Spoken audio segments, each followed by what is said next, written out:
What does it even mean to live a legacy? Often we think of legacy in terms of what people might think of us when we're dead, but then we're dead. We're going to instead explore a living legacy. This is your host, Danielle Strickland. This is the Right Side Up podcast. And this is a partnership venture with World Vision, Strong Women, Strong World. This is going to be challenging and inspiring as we interview people from all over the world in all kinds of different sectors, living a life now that will matter later. A living legacy. Buckle up. This is sure to be challenging and inspiring. And I'm glad you're here. Hey, welcome friends to Right Side Up. This is living a living legacy instead of leaving one. We're talking about how we live right now. And today's guest is Margot Day. You're going to find out for yourself. This woman is exceptional. She's an exceptional human. She shares straight from the heart. Although her brain is large and active and good, she's paved a way for women in technology. She spent, 34 careers in the tech industry, 17 which were spent as a senior leader at Microsoft, including vice president of U.S. education. She's focused on partnerships and breaking down barriers. She's been a steadfast leader in that. She's been a mentor to women and girls.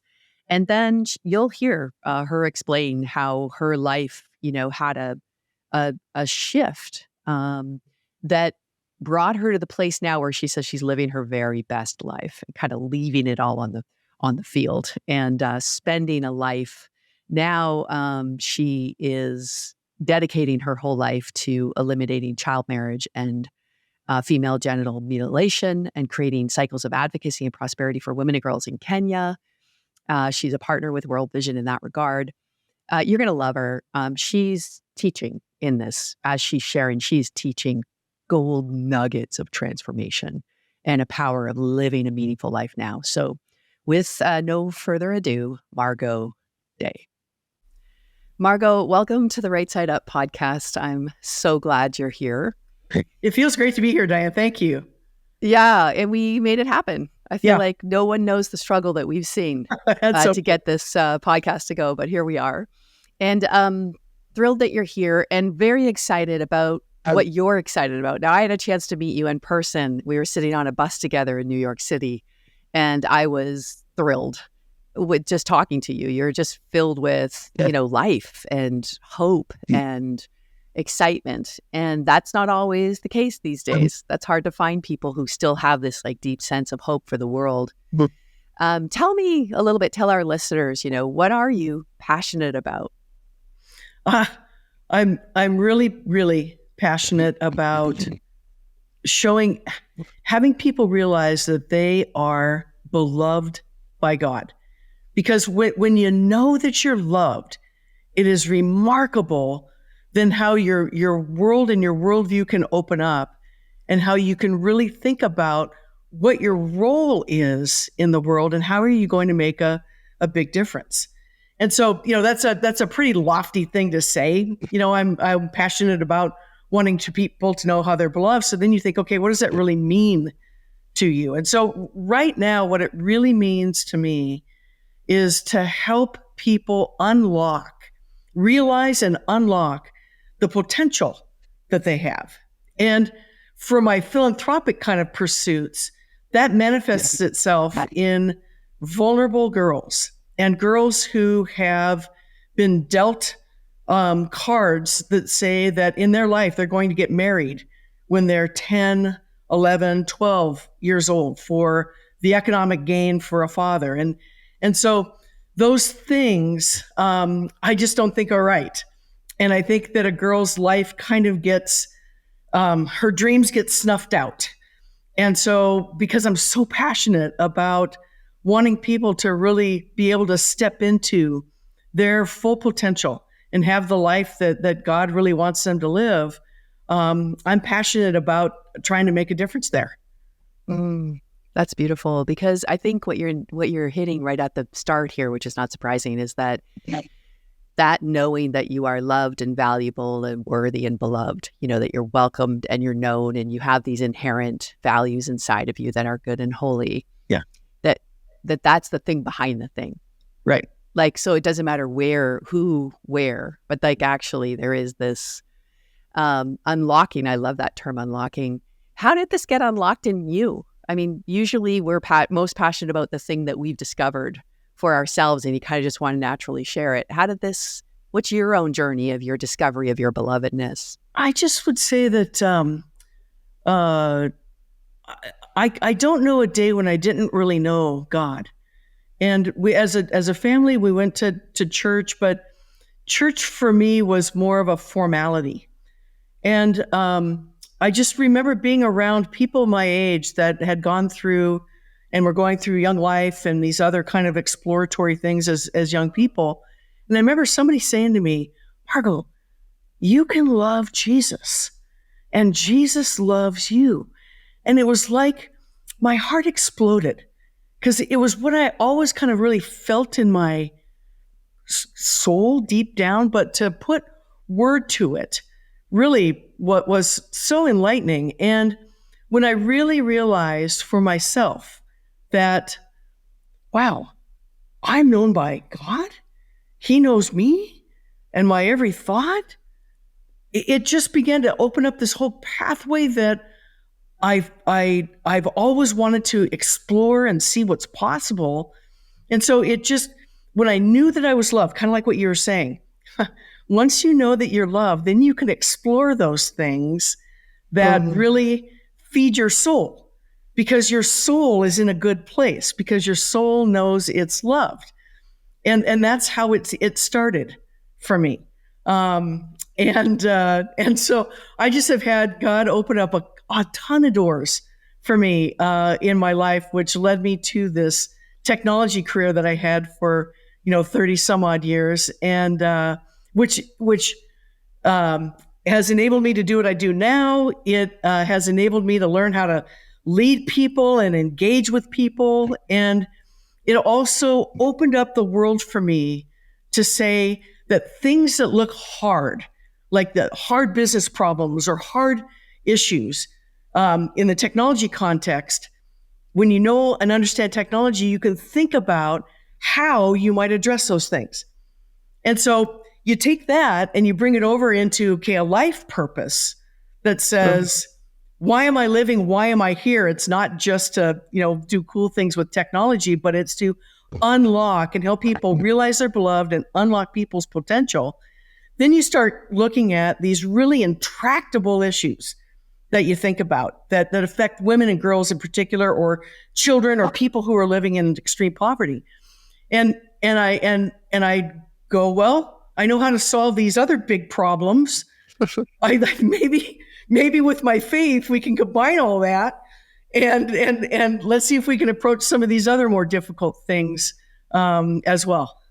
That's so cool. I mean, I think so often, the scientific, technological, sort of that kind of thing has been pitted against, sort of belief and faith. And what you're suggesting is that those two things are beautiful companions. This like curious exploration and like strategy thinking and then applied with this like unlocking potential of belovedness. I mean, wow, that's really cool. Margot, can you tell me a little bit more about your journey in technology? That's not you're a bit of an outlier in the technology industry as a woman. Can you tell me a little bit about that and your journey and how you got there? And I was. I'll go back to when I was a young lady. I had just graduated high school, and I was going to this church that really had a mission focus to it, and they wanted to open up medical clinics in Venezuela. And apparently, there were a number of people in the church that were medical professionals. And the pastor came to me one day. I didn't even think he knew who I was, actually. And he said, "Do you want to learn how to code? Because I believe," and this is 1977, because I believe that electronic medical records are going to be the way of the future. And I was like, okay, I'll learn how to code. Yeah, kind of, like anything else. Let's go see what I can do. And so that got me into the whole technology world. And what I realized, Diane, it was kind of funny. I would get lost in my coding. And there'd be, like, I remember riding my bike and all of a sudden arriving someplace and not even remembering that I was on a bike and how I got there in the first place. And so I thought to myself, if I continue to just code, I don't think I'm ever going to meet anybody because I'm just going to be down in my little, rabbit hole. And so I got actually into the whole sales and business development realm in the technology space because there were so many business needs and opportunities, and I wanted to be able to work with business partners that had the technology chops to be able to solve those issues. And so I always kind of gravitated towards business development, channel management, partner management, and finding the win-win between a couple of companies. And so just through my career and people who I met, I ended up in Microsoft in 2001. And so I spent half my career with Microsoft and then half of my career with other companies. And those were like the takeoff days. Those were the takeoff days. 1984. Those were like wow, the whole world's gonna be different. We're going to unite the world and save the planet, and like technologies like that. Those were those days. Yeah, and they remain those days. So that's what's so fun about it is the thing I loved about I worked for IBM for a while. I worked for Lotus Development for a while. I worked for Microsoft, obviously, and it was all about being able to solve the big kind of either solve the big issues or the global issues. You could make a difference globally. You could make a difference on a scalable basis. And so every day, whether it's working with customers, business partners, working with my teams, it was about, let's go see what we can go solve.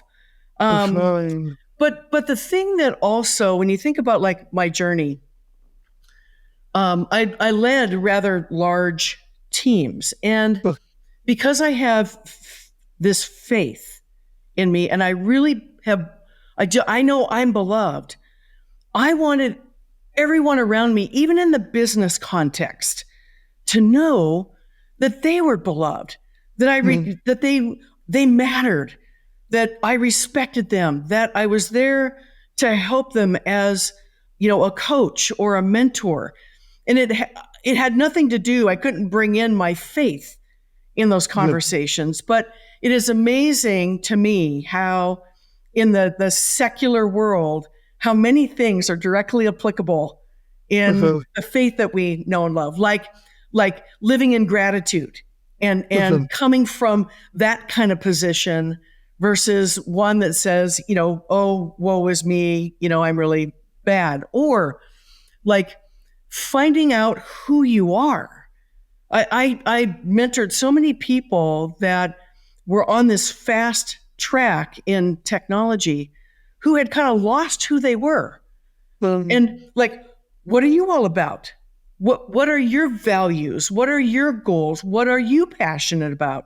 What are your priorities? What are your family priorities? Like all of those things that I would engage with people in business, then you can directly apply to your own faith and your faith walk. And so, and you would find that people, and I guess this is true of any profession, but I think specifically professions with big, goals and potential and stuff, is you end up getting swallowed up by an end game that was not your beginning. So you end up so easily getting diverted by making the most money you can, or making the best achievement that and then you're, like you said, you're coaching people going, but why are you here? What's your purpose? Like, what brings you meaning and passion? What helps you get up with joy? And that's so, that's so fascinating, Margot, on many levels for me, because this season is about living a legacy instead of leaving one. Yep.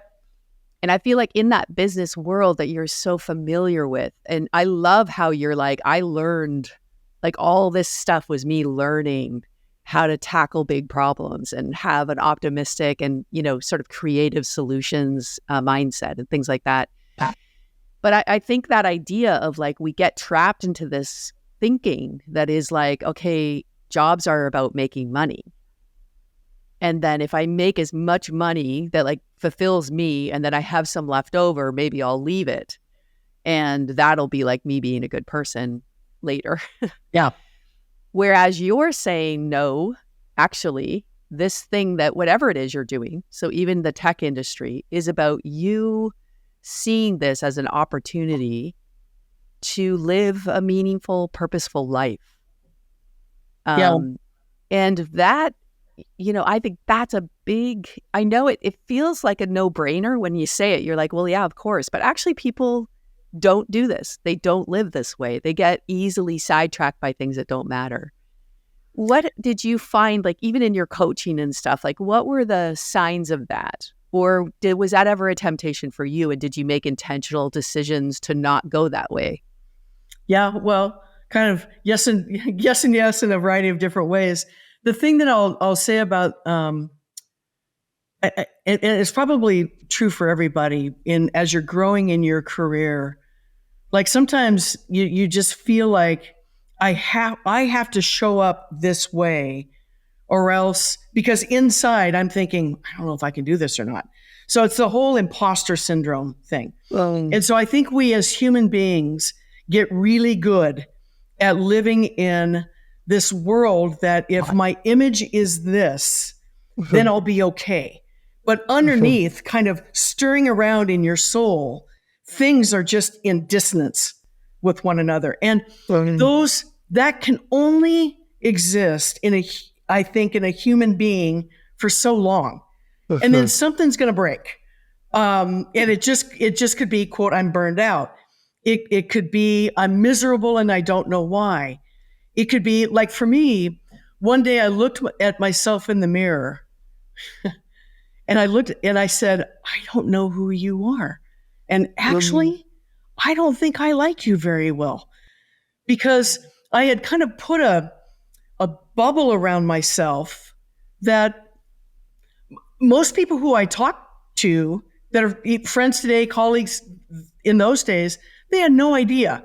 And they're like, oh no, Margot, you were great and all this sort of thing. But I felt like I got swallowed up by who I was versus what God was working in me. And so for me, that was an awakening. And I really wrestled around with God for about 9 months on this one. And man, oh man, like I had no peace. I had my smile, but I had no peace. And it wasn't like all of that, it just wasn't in my eyes, and it wasn't in my life. And finally, because God knows our hearts.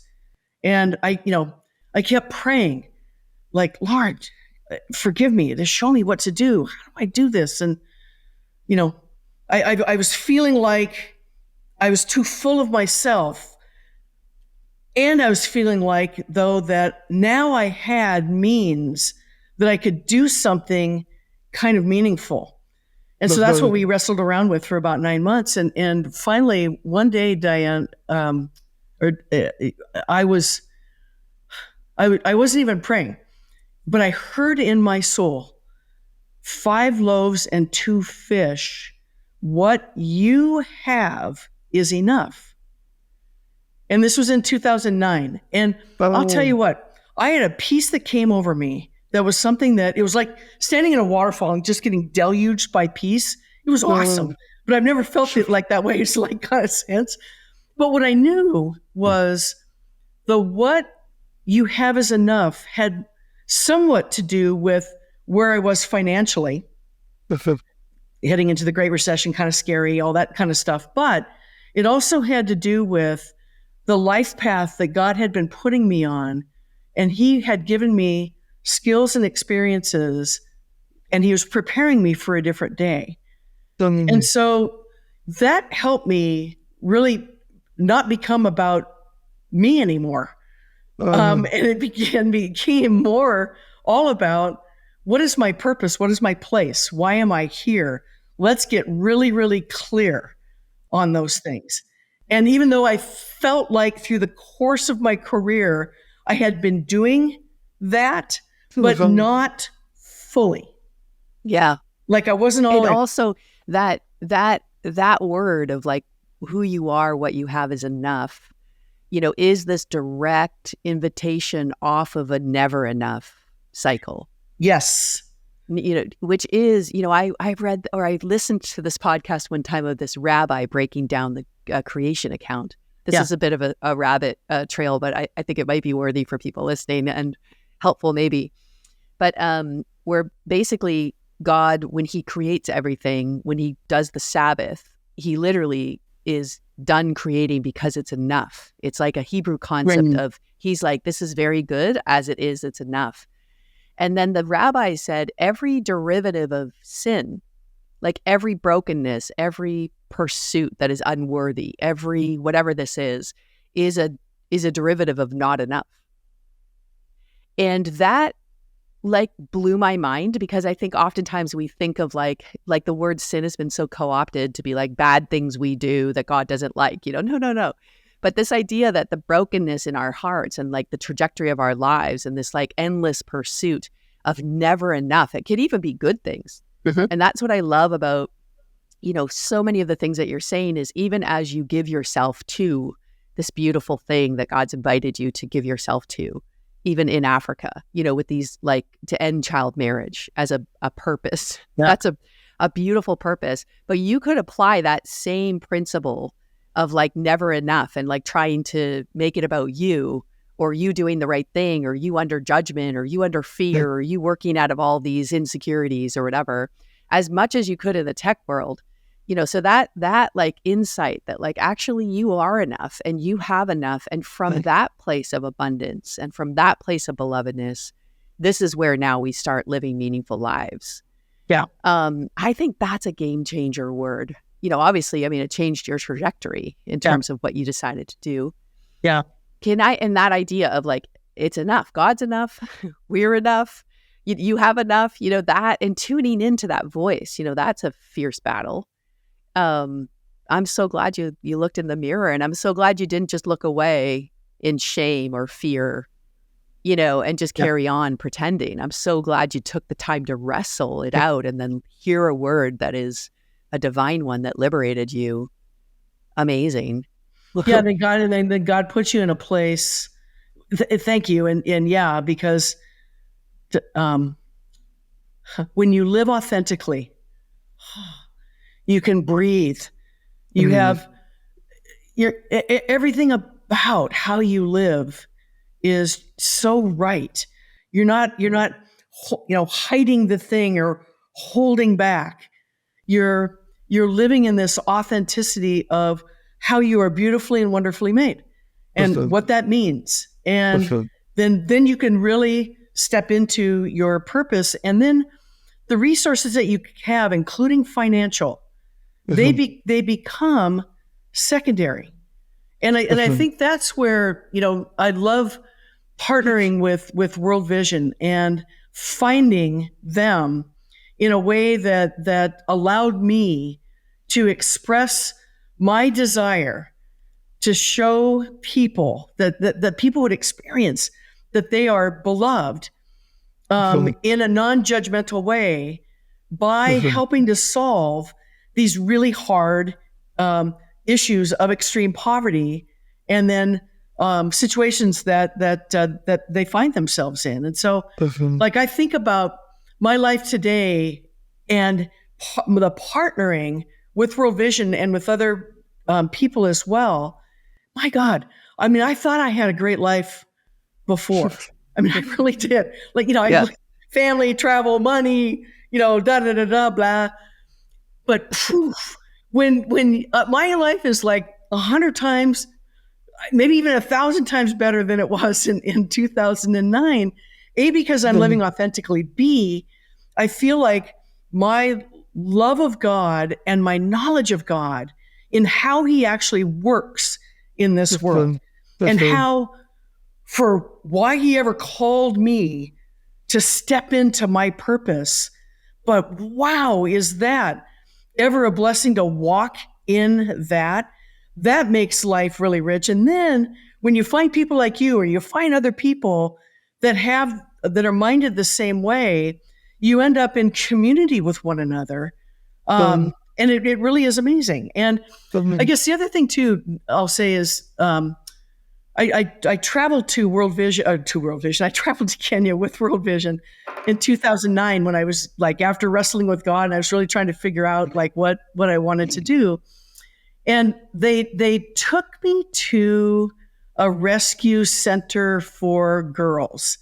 And we're driving out like on these bumpy, dusty roads. And I had seen all this other amazing work that World Vision had done. And we're going to a rescue center for girls. And I'm like, oh Lord, what are these girls being rescued from? And they said, well, in this culture, it's not only child marriage, and the betrothals start when the kids are 7, 8, 9 years old, but they actually have to endure female genital mutilation as well. And I'm like, what? What?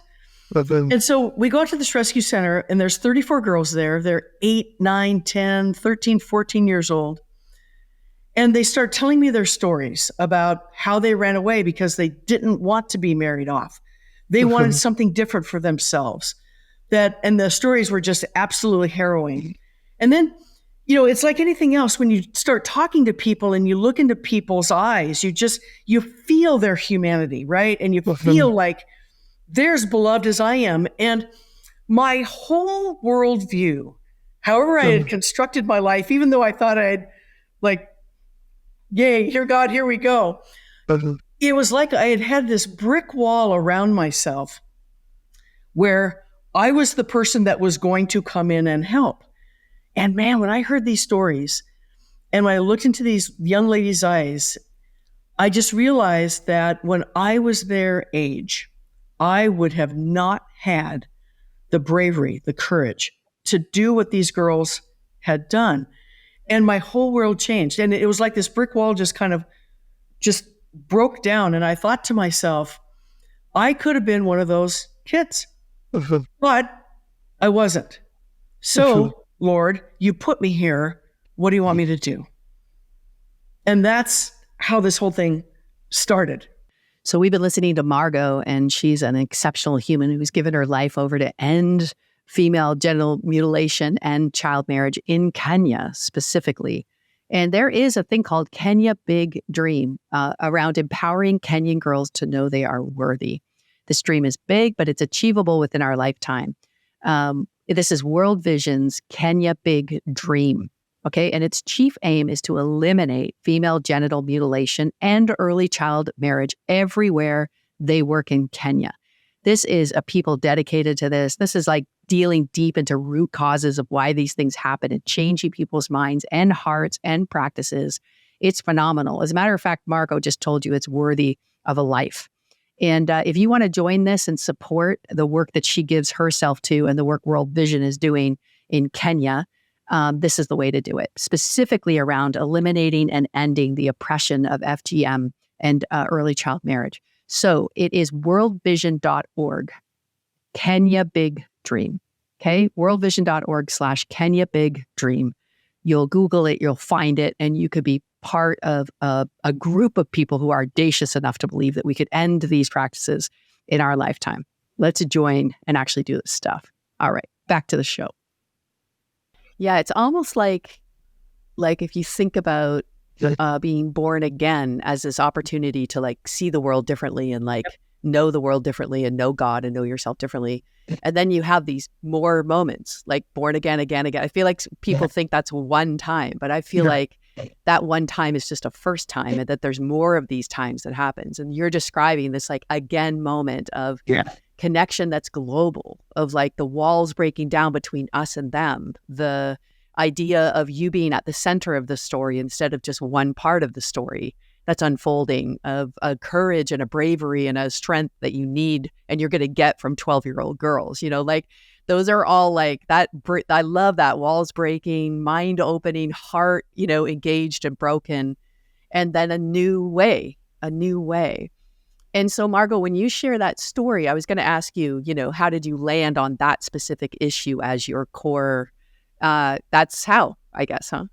Yeah. I mean, we went and saw clean water projects. We went and saw the work that they were doing. There was a famine going on. And so I saw, that kind of relief. I saw work that they were doing with people that had HIV AIDS and, had to do economic empowerment kind of work so they could afford the drugs.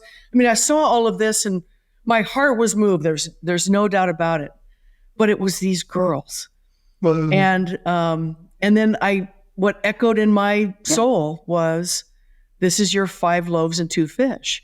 And so, at first, candidly, what I was going to do, I said, look, what do we need to do? And what I learned was that there were no secondary schools for girls. And usually girls would get pulled out of primary school, if they went at all, at the age of 7 or 8 to get prepared to become a wife. And so, but then once they hit 13 years old, there was no place for them to continue their education. I was like, oh my God, these girls have just run away from this.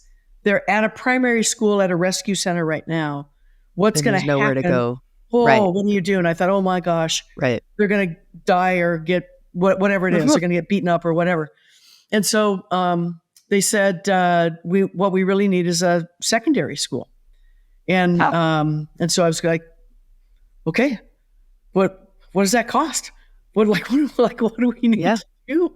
And well, I'll share with you the amount. It was $400,000 that would in that day cost to build a secondary school for a couple hundred kids. And I just thought, I'll do it. But what Real Vision said to me, they said, can you see doing at least half? And I said, yeah, I can. And I'll talk to my financial guy and just tell him.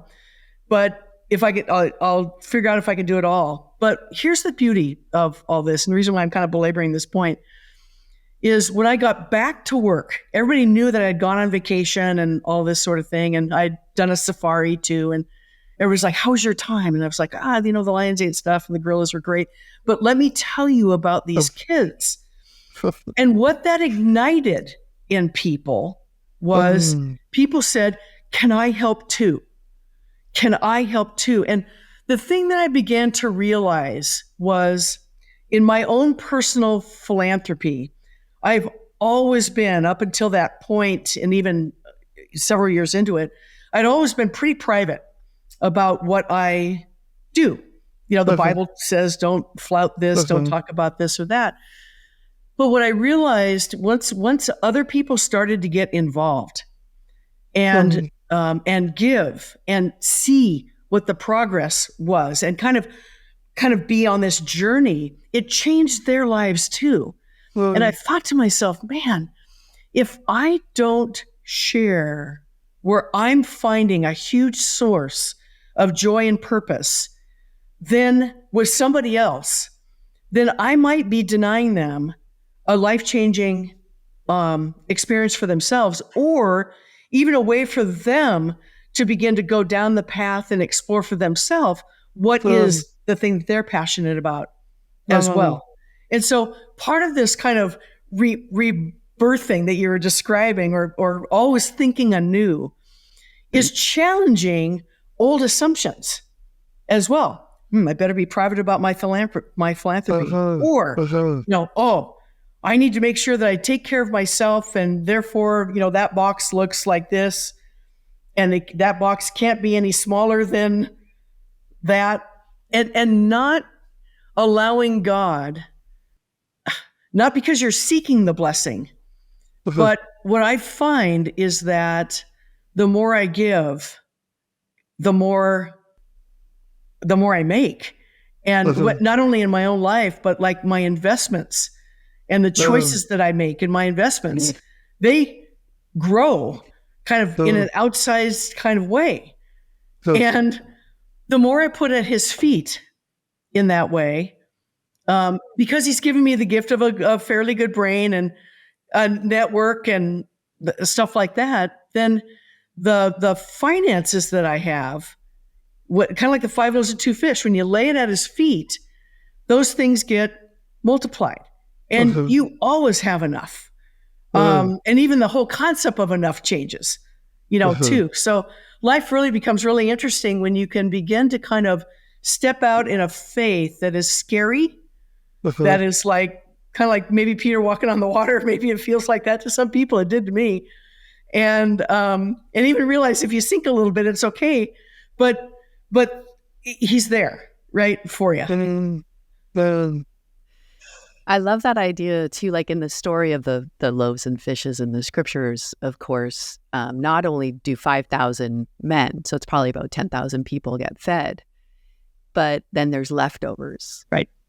And literally, and Jesus is like, get the leftovers, let nothing be wasted. Like, so even now it's from you are enough and I'm enough for you. This is your journey to now, as you test that, as you live that, as you see that happen, now you're like, oh, there's more than enough. Yeah. So you're literally moving into this, like a movement of abundance, which is fascinating that you would get there by working, against extreme poverty.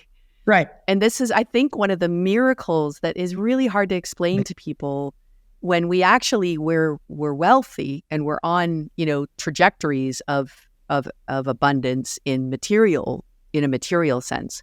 Yeah. And so we see poverty through the lens of scarcity. And then it's not until we actually change our trajectory from this like ascension into this meaningful, descension of like, how can I actually go the opposite way? How do I give it away in meaningful ways? How do I contribute down in meaningful ways instead of the climbing up?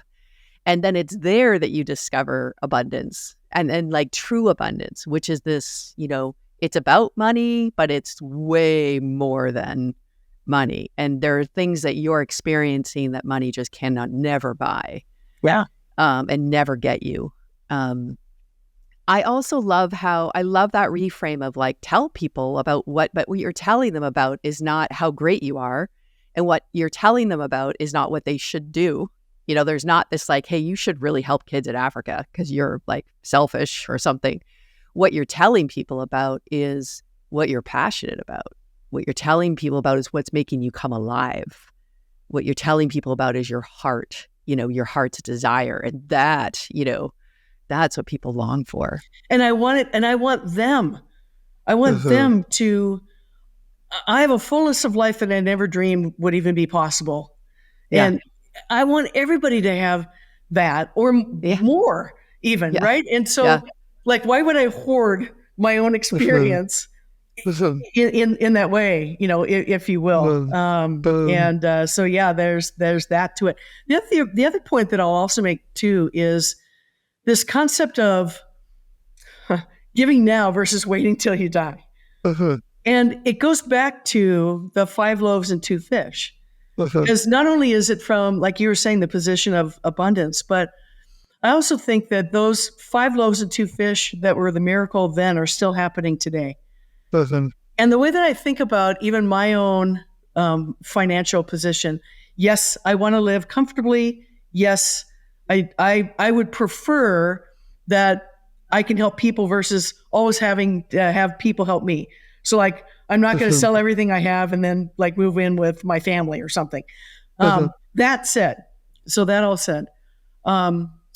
what I came to really see in the eyes of the girls whose lives are transforming in such amazing ways because of this Kenya Big Dream and the work that World Vision is doing, is there is the kingdom on earth today. And so I'm responsible for today, my life today, how I am today. I'm not responsible, if you will, for what might happen in 50 years because I'll probably be dead. And so I would rather give I would rather not leave this earth with a whole lot of leftover. And know that I have, through God's guidance, given where he wants me to give, and then let somebody else who is on the earth 50 years from now, have who's on their own journey, right? Yeah, their own journey. Yeah. It's like, let's help today, because what I've been able to see is girls who I met who at that time were 12, 13, 8, 10. I know those girls now. And I see what their lives are like now, and I see what their communities are like now. So if I would have held back then, that would have never happened. And so I just keep thinking about, let's live today. Let's live in the way that God wants us to be living and working today. Let's bring all of us and our 5 loaves and 2 fish, because that was the full lunch that little boy had. Yeah. Let's bring it all. Yeah. And then let's see what God does with that. And then, like Jesus said, pick up so there's no leftover, so that other 5 loaves and fish miracles can happen too for other people. That's kind of how I think about this cycle, is that way. That is so cool. I mean, it's inspiring. It's, as I suggested, it's inspiring talking to you, Margot, and inspiring learning from you and your own experience. Thanks for being so willing to share it. And not just here with us, but also like with everyone you meet. I love that the stuff is just exuding from you. You know, it's not something you've like prepared to say. It's like literally like, it's coming out of me.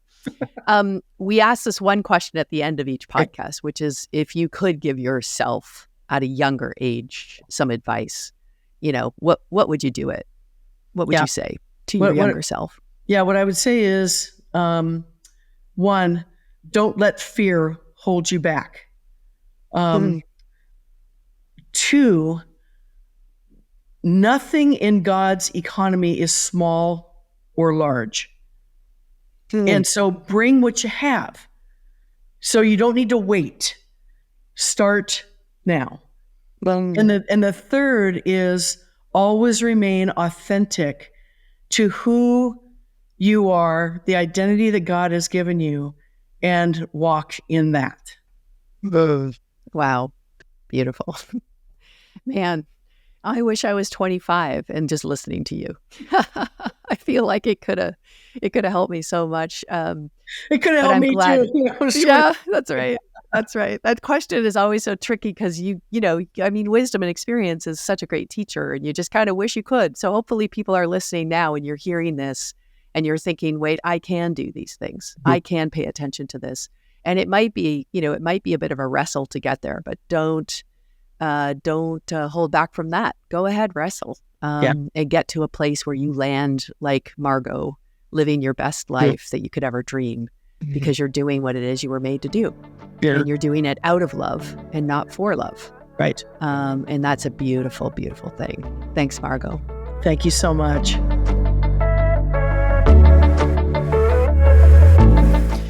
No women, no Moses. You want to study the work of God that has liberated women for as long as time has been tracked?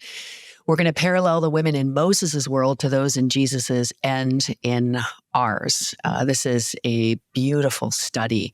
How we envision this working is either to inspire yourself and to challenge the way you think, and actually to give you lenses to see the scriptures maybe in a new way as this liberating movement of God continues to move throughout history, even to current day. This study features people from Uganda working to end child marriage, and people in Afghanistan who are working with fragile context in Hong Kong, and young entrepreneurial nonprofits, and pastors and teachers and artists and advocates, Joe Saxton and Tiffany Blum and Betty Lynn Dickinson, and allies. Michael Frost even joins us. Noemi Chavez. I mean, this is incredible. And it's 4 weeks long, and it's designed to be a group study. Ideally, you grab some friends and you do this together.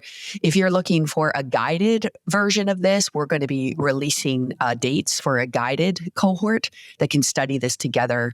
And I'd love to lead that. So stay tuned for those details. But the Liberating Move of God is available on daniellestrickland.com. You can find it there.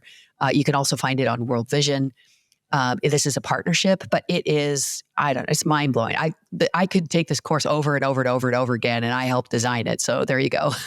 I love it. I highly recommend it. And I hope it helps you go a little deeper into the ways and movements of God so that we can join him today. There's still stuff to do. So enjoy that.